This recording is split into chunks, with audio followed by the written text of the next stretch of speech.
আসসালামু আলাইকুম ওয়া রাহমাতুল্লাহি ওয়া বারাকাতুহু। প্রিয় উপস্থিতি, আমি আজকে আপনাদের মাঝে একটি গুরুত্বপূর্ণ বিষয় নিয়ে আলোচনা করতে যাচ্ছি যে আল্লাহ তাআলা কালামুল্লাহ শরীফের ভিতরে বলেছেন, সময়ের কসম খেয়ে যে সমস্ত মানুষগুলো ক্ষতিগ্রস্তের মধ্যে পড়ে রয়েছে। আমি বলি নাই, আল্লাহ তাআলা কালামুল্লাহ শরীফের সূরা আসরের ভিতরে বলেন ওয়াল আসর, যে সময়ের কসম খেয়ে বলতেছি, ইন্নাল ইনসানা লাফি খুসর, যে সমস্ত মানুষগুলো ক্ষতিগ্রস্তের মধ্যে পড়ে রয়েছে। ইল্লাল্লাযীনা আমানু ওয়া আমিলুস সালিহাত ওয়া তাওয়াসাউ বিল হক ওয়া তাওয়াসাউ বিস সবর, যার ভিতরে চারটা গুণ রয়েছে সে ব্যতীত সমস্ত মানুষগুলো ক্ষতিগ্রস্তের মধ্যে পড়ে রয়েছে। এক নাম্বার গুণ হলো ইল্লাল্লাযীনা আমানু, যে ঈমান এনেছে। দুই নাম্বার গুণ ওয়া আমিলুস সালিহাত, যে ঈমান এনেই নিজেকে ক্ষান্ত রাখে নাই, বরং আল্লাহ তাআলার দেওয়া আদেশগুলো সে যথাযথভাবে পালন করেছে, আমলে সলেহ করেছে। তিন নাম্বার ওয়া তাওয়াসাউ বিল হক, এত কষ্ট করে চলতেছে, এত কষ্ট আসার পরেও সে পিছপা হয় নাই, বিপদগামী হয় নাই, বরং আল্লাহ তাআলার হকের উপর অটল রয়েছে। চার নাম্বার ওয়া তাওয়াসাউ বিস সবর, বিভিন্ন প্রকার আযাব আসার পরেও, বিভিন্ন প্রকার পরীক্ষা নিরীক্ষা আসার পরেও সে ধৈর্য ধারণ করেছে। এই চারটা গুণ যার ভিতর রয়েছে, আল্লাহ তাআলা বলেন এই ব্যক্তি ব্যতীত যত মানুষ রয়েছে সমস্ত মানুষগুলো ক্ষতিগ্রস্তের মধ্যে পড়ে রয়েছে।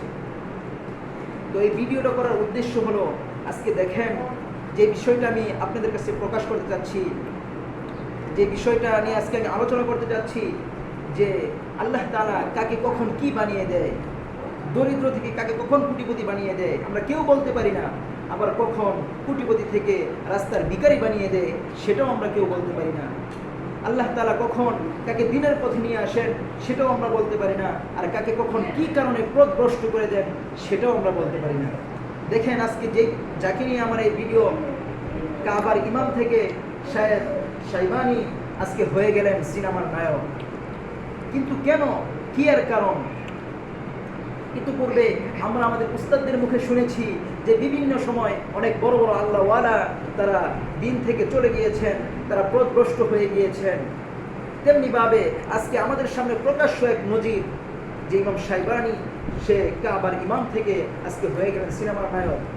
কেন তার এই ইসলাম থেকে সরে যাওয়া, কেন তিনি এরকম পিছপা হয়ে যাওয়া, ধৈর্য হারা হয়ে যাওয়া ইসলাম থেকে?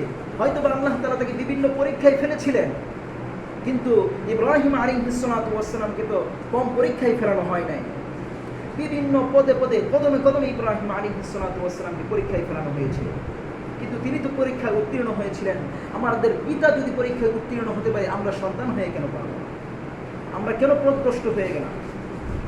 এজন্য আসুন আমরা সকলেই যেন আল্লাহ তাআলা আমাদেরকে পথভ্রষ্ট করে না দেয়, ইমাম শাইবানির মতো আল্লাহওয়ালা থেকে যেন দুনিয়ার নিকৃষ্ট মানুষ বানিয়ে না দেয়। এজন্য আমরা সকলেই সবসময় আল্লাহ তাআলার কাছে এই বিষয়ে দোয়া করব। আর কি জন্য তিনি এই পথভ্রষ্টতা বেছে নিয়েছেন, কি জন্য তিনি ইসলাম ছেড়ে এই নরকের জগৎ বেছে নিয়েছেন, সেই বিষয় নিয়ে ইনশাআল্লাহ পরবর্তী ভিডিওতে টুইস্ট থাকতেছে। আপনারা যারা দেখতে চান চ্যানেলটা সাবস্ক্রাইব করে আমাদের সাথেই থাকুন। সকলকে ধন্যবাদ। আসসালাম।